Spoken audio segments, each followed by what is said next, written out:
Hi, welcome to another one of my videos. This one is based off of subtracting decimals, thousandths. Hopefully after this video you'll be able to set up the problems correctly when involving subtracting decimals and perform the steps of the standard algorithm correctly and check your work using estimation. We're going to talk about all those steps as we go through there and through this video. Then you should be able to work on that lesson for 6th grade, subtracting decimals to the thousandths. Let's go ahead and work through a few of these problems. For this first problem, if you've watched the adding decimals, the key thing is with subtracting decimals is, again, we need to always line up our decimals. And addition, it doesn't matter which one goes on top, but subtraction, you need to remember that this one always goes on top. Okay, so the first one always goes on the top, and that's always has to be the case. Some people may say the larger one goes on top, but that's not always the case. It's always the first one when it's written out like this that goes on top. Okay, so we set it up into our standard algorithm. It's 50 and 441 thousandths, and we're going to take away from that 6 and 203 thousandths. So you line them up like that. Again, the decimals need to line up, and then it's just following the subtraction just like you've done before. So 1 minus 3, we can't do that, so we have to borrow from this 4, make that a 11, this becomes a 3, so 11 minus 3, that is 8, and then 3 minus 0 is 3, 4 minus 2 is 2, and then our decimal just drops straight down. We can't take 6 away from 0, so we have to borrow from our 5, so that becomes a 4, this becomes 10, so 10 minus 6, that is a 4, and then we drop this down. 4 minus 0 is 4. And if we look at this, basically if we just take the whole numbers, 50 minus 6 is going to be close to 44. So that gives us an idea. So an estimate would just be 50 minus 6, and that will be 44 for our estimate. So an estimate on this one, if we want to do an estimate first, an estimate would be, I would just say somewhere around 54 minus 10. We could even do something like that. We're going to get somewhere close to 44. So that's what we're going to get close to. Somewhere close to 44 is going to be our estimate. We always want to estimate on these just to make sure we don't make a big mistake. Now if we look at this one, there is no decimal in this because it's a whole number, but remember, after a whole number, we can put a decimal after a whole number, and then we can add zeros, just like we did in adding, to make it the same place value here. So we're going to start again. This number has to go on top, so we start with the 54 in our standard algorithm, and we're going to put zeros out to the thousandths place. So we have the same amount of decimal places as we do in this one. Then we're going to take that away from that, the 9 and 393 thousandths. Then when you subtract those away, we can't take these away from 0, so we got to come clear over here and borrow, so that becomes a 3. Then that would be a 10, but we've got to borrow from that, so that becomes a 9.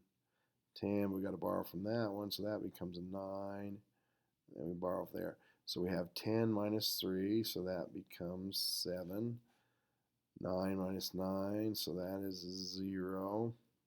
9 minus 3, so that becomes a 6. Decimal drops straight down. We can't take 9 away from 3, so we have to borrow from here. So that becomes a 13. We got 13 minus 9, so that would be a 4. And another 4, so we have 4 minus 0. That just drops down there. And actually, so close to 44. Good estimate there. So feel pretty confident about our answer. You could always check these by adding this one and this one back together. Is another way to check those to make sure. And you can always do that. So again, we follow our standard algorithm. We have to put zeros out here to keep our place values, and we have to line up the decimals. So that's important. When you're subtracting, these line up the decimals. Then we just follow our algorithm, same algorithm you use for subtracting whole numbers. So let's try a few more of these. Okay, so let's try this one here. So we end up with 47 and 2/10, but this one, since this one goes out to thousandths, let's make this one go out. So we'll go 200 thousandths, so 47 and 200 thousandths. Then we're going to minus from that 6 and 307 thousandths. So again, we can't borrow here. So that would become a 1,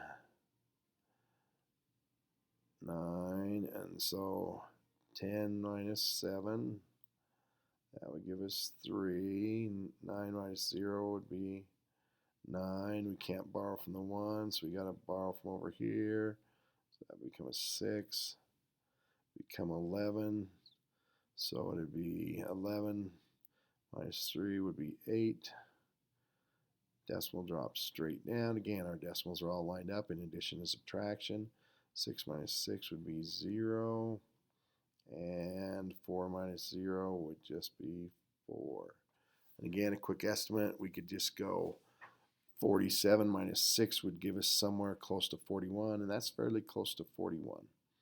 So again, check these, just estimate. A lot of times using the whole numbers, maybe rounding up a little bit.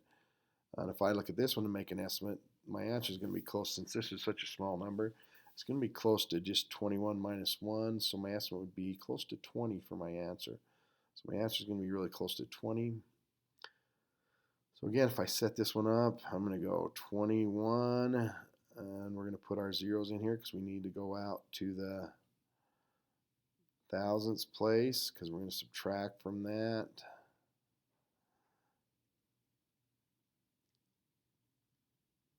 This, so we got again borrow from clear over here, and that becomes a 0.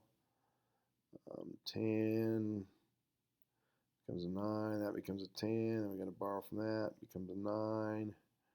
So 10 minus 6, it's a 4. 9 minus 2, 7. 9 minus 0 is a 9. Decimal drops straight down. We got to borrow from this 2 here, so that becomes a 10. 10 minus 1 is 9. That 2 is a 1 now, and 1 minus 0 is 1. So that's really close to 20, so close to our estimate of 20.